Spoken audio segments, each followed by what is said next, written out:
ബഹുമാനപ്പെട്ട തുറാബ് തങ്ങൾ, ബഹുമാനപ്പെട്ട തുറാബ് തങ്ങൾ എന്ന് പറയുമ്പോൾ ഇപ്പോഴുള്ള മുഹമ്മദ് തുറാബ് തങ്ങളുടെ ജ്യേഷ്ഠനായ തലപ്പാറ തങ്ങൾ വഫാത്തായി പോയി.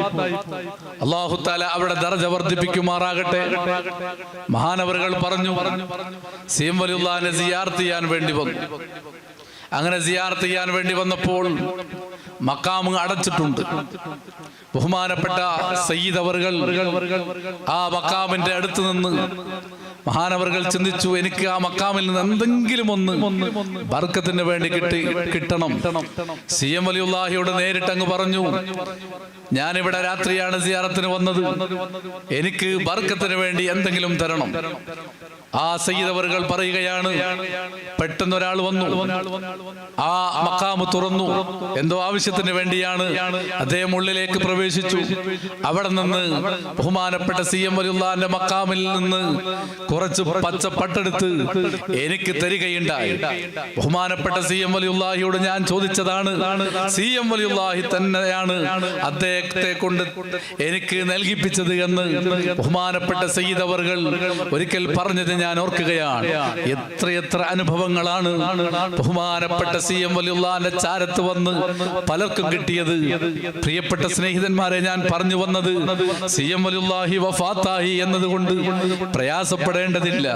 മഹാനവറുകൾ വഫാത്തായി പോയിട്ടുണ്ട്. ഇനി ഞാൻ എങ്ങനെ ബന്ധപ്പെടും, ഞാൻ എങ്ങനെ അങ്ങോട്ട് പോകുമെന്നത് ചിന്തിക്കേണ്ടതില്ല. സത്യത്തിൽ സൗകര്യം കൂടുകയാണ്. മഹാന്മാരായ ഔലിയാക്കന്മാരുടെ മഹത്വം വർദ്ധിക്കുന്നത് പോലെ നമുക്ക് അവരുമായി ബന്ധപ്പെടാനുള്ള സൗകര്യം വർദ്ധിക്കുകയാണ്. ഏത് പാതിരാ സമയത്തും നമുക്ക് വരാം. വളരെ അതപോടുകൂടി മഹാനവറുകളുടെ മഹത്വം മനസ്സിലാക്കി ആ അതപോടുകൂടി സിയാറത്ത് ചെയ്ത് വിനയത്തോടെ നമ്മുടെ കാര്യം നമ്മളങ്ങ് പറയുമ്പോൾ തീർച്ചയായും ആ പ്രശ്നങ്ങൾക്ക് പരിഹാരം കിട്ടുകയാണ്. ബഹുമാനപ്പെട്ട സി എം വലിയുള്ളാഹിന്റെ ചാരത്ത് തന്റെ പ്രശ്നത്തിന് പരിഹാരം ലഭിക്കണമെന്ന് കരുതി വന്ന എത്രയോ ആയിരക്കണക്കിന് പതിനായിരക്കണക്കിന് ആളുകൾ മഹാനവറുകളുടെ ചാരത്ത് വന്ന് ഒരുപാട് അനുഭവങ്ങൾ നേടി അവർ തിരിച്ചു പോകുന്നുണ്ട്. ബഹുമാനപ്പെട്ട ചെറിയ അലിക്കുഞ്ഞ് ഉസ്താദ് വലിയൊരു പണ്ഡിതനായിരുന്നു. ബഹുമാനപ്പെട്ട സി എം വലിയുള്ളാഹിയെ കൊണ്ട് കിതാബ് ഓതി പഠിച്ച മഹാനാണ്. ഈ അടുത്ത് വഫാത്തായി. അല്ലാഹു തആല അവരുടെ ദറജ വർദ്ധിപ്പിക്കുമാറാകട്ടെ. മഹാനായ സയ്യിദ് അലി ബാഫഖി തങ്ങൾ ബഹുമാനപ്പെട്ട സി എം വലിയുള്ളാഹിയുടെ ശിഷ്യരിൽപ്പെട്ട ആളാണ്. മഹാനവറുകൾ സി എം വലിയുള്ളാഹിയെ കൊണ്ട് കിതാബ് ഓതി പഠിച്ച ആളാണ്. പലരും പ്രയാസങ്ങളും ബുദ്ധിമുട്ടുകളുമായി ആ മഹാന്മാരെ സമീപിക്കുന്ന സമയത്ത് ബഹുമാനപ്പെട്ട ചെറിയ അലിക്കുഞ്ഞ് ഉസ്താദ് പറയാറുണ്ട്, അലിക്കുഞ്ഞി പറഞ്ഞയച്ചതാണ് എന്ന് പറഞ്ഞ് സി എം വലിയുള്ളാഹിന്റെ ചാരത്ത് പോയി കാര്യങ്ങൾ പറയണം. എത്രയോ അനുഭവങ്ങൾ ഉണ്ടായിട്ടുണ്ട്. അവിടെ വന്ന് മഖാമിൽ വന്ന് സലാം പറഞ്ഞ് ഞാൻ അലിക്കുഞ്ഞ് ഉസ്താദ് പറഞ്ഞയച്ച ആളാണ് എന്ന് പറഞ്ഞ് ബഹുമാനപ്പെട്ട സി എം വലിയുള്ളാഹിയുടെ ചാരത്ത് വന്നപ്പോ എത്രയെത്ര ആളുകൾക്കാണ് പ്രശ്നങ്ങൾ പരിഹാരമുണ്ടായത്. ഇങ്ങനെ ഒരുപാട് അനുഭവങ്ങൾ വലിയ വലിയ പണ്ഡിതന്മാർക്കുണ്ടായിട്ടുണ്ട്. ഒരുപാട് ആളുകൾക്ക് അനുഭവം ഉണ്ടായിട്ടുണ്ട്.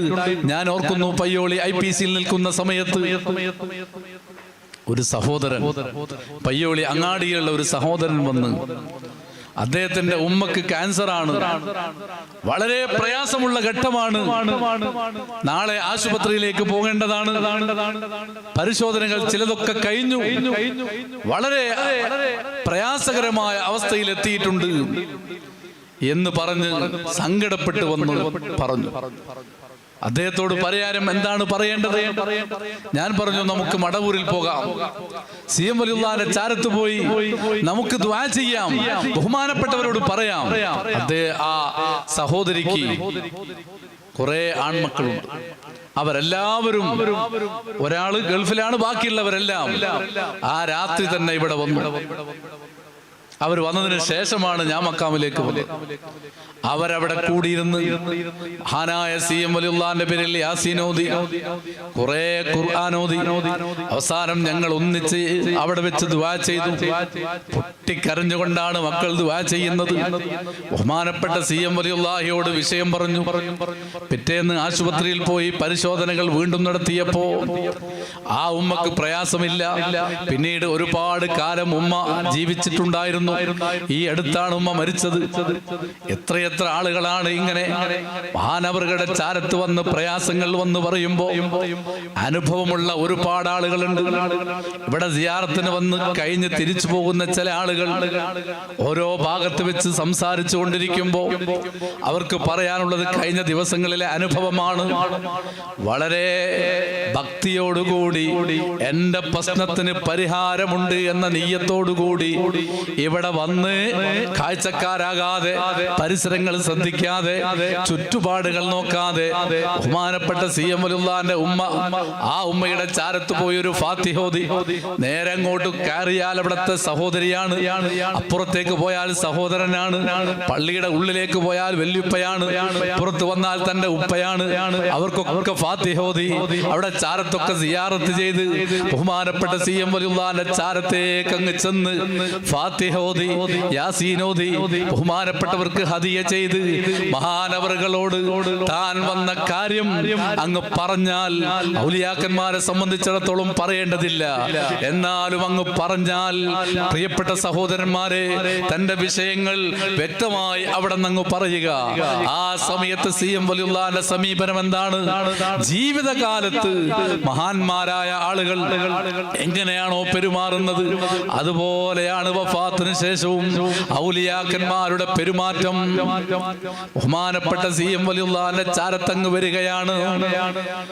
ആ മഹാന്റെ ചാരത്ത് വന്ന് ഹദിയ ചെയ്തതിന് ശേഷം അവിടെ വെച്ച് ദുആ ചെയ്യുന്നു. മഹാനവറുകളോടും തന്റെ വിഷയം അങ്ങ് പറയുന്നു. ഉടനെ മഹാനവറുകളുടെ പ്രതികരണം എന്തായിരിക്കും? അത് വേണ്ട, അല്ലെങ്കിൽ അതില്ല. അങ്ങനെയുള്ള പ്രതികരണങ്ങളാണ് ബഹുമാനപ്പെട്ട CM വലിയുള്ളാഹിൽ നിന്ന് ജീവിതകാലത്ത് കിട്ടിയത്. ചില ഘട്ടങ്ങളിൽ അവിടുന്ന് പറയാറുണ്ട്, ക്ഷമിക്കൂ എന്ന് പറയാറുണ്ട്. കുറഞ്ഞ കാലം ക്ഷമിക്കാൻ പറയും, പിന്നീട് അതിന് പരിഹാരമുണ്ടാകും. ബഹുമാനപ്പെട്ടവരെ സമീപിക്കുന്ന സമയത്ത് വഫാത്ത് നടന്നുപോയല്ലോ, ഇനി അവരെ സമീപിക്കാൻ കഴിയില്ല എന്ന് ചിന്തിക്കേണ്ട ആവശ്യമില്ല.